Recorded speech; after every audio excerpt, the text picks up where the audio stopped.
And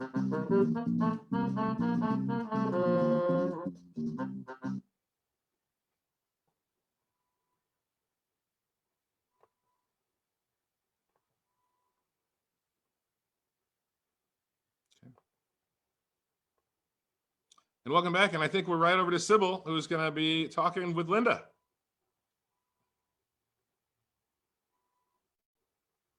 I think your mic is muted.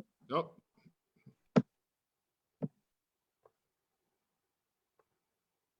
Hello, everyone, and welcome back. Yeah. Hello, everyone. Welcome back. COVID-19. This is the 22nd edition of our show. We have Linda Mitchell from downtown Indiana. Linda, are you there? I am here. How are you today? I'm very well. How are you? I'm doing well. I'm glad to have you back. Tomorrow, as many of us know and have been anticipating, the Indiana area, the county, will move to yellow in the phase of pandemic recovery. Can you talk about what that will mean for businesses in the downtown area of Indiana? Sure. For a lot of our retail shops, it means they can finally be open. So a lot of our shops along Philadelphia Street can resume in-person services. They will still, offer delivery and curbside as some of them had been doing, but you can go into Lucy Ray or some of our other Michael B. Shoes and shop in person. So that's the big thing. Those folks have been closed for a while. It unfortunately does not allow our salons and the more personal services, massage therapy, those sorts of things to open. And for restaurants, Tony, I don't think anything really changes for you in the yellow. It's still takeout, delivery, curbside. There has been some legislation put forward to allow outside dining and limited capacity dining during the yellow phase, but it's a bill. It's not something that has been signed into law. Can you tell us what type of social distancing policies or mitigation policies that the retail stores have to follow, even though they're going into yellow? Is that still necessary? Yes. The big ones are that they are limited to half their normal occupancy. So if your normal occupancy would be 40 people, you could only have 20 folks in there right now. And of course, masks are still recommended. Most of the shops I've heard from will be providing hand sanitizer. Some of them have marked off 6 foot, spaces within the store. Some of them have put up plexiglass at the checkout counter, or they've developed a touch-free payment system. It's something where we're not touching the same card. So they've put a lot of thought into this, and they will, do the best they can to keep everyone safe. I'm glad to hear that.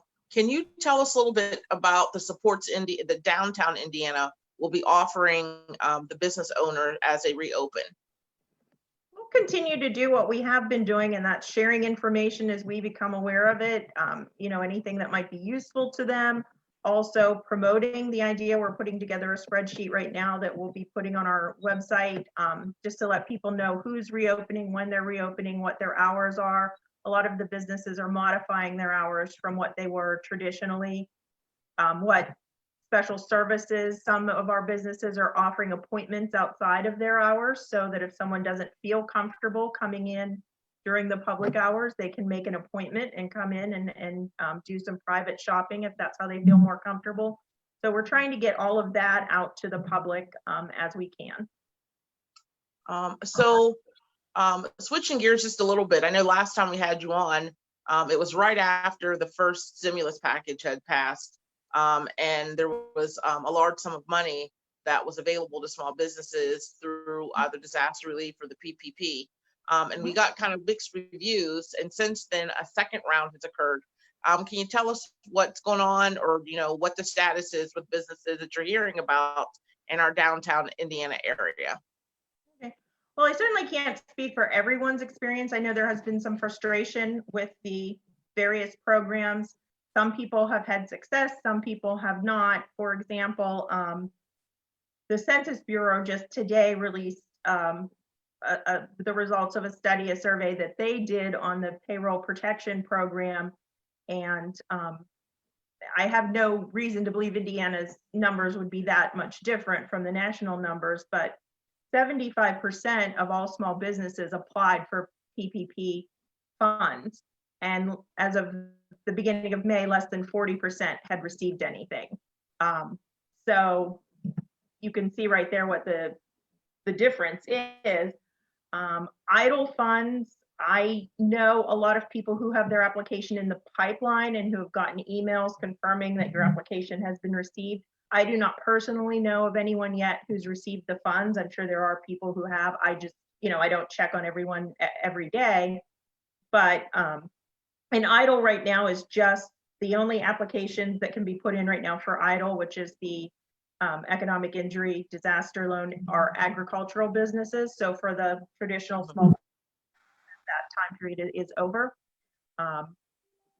But I think the takeaway is just, when people hear about all these different programs and all this different funding, don't assume that all the small businesses got all this money and that they're all okay and that you don't have to patronize them or that they don't still need support. A lot of them didn't get money. I mean, we all know the unemployment issues that we've had in Pennsylvania. There is unemployment for the self-employed, but again, the application process was delayed far longer than anyone thought it was supposed to be. And, some folks haven't gotten anything yet. So go easy on our local small businesses and support them any way you can, because there is a lot of money out there, but not everybody got it.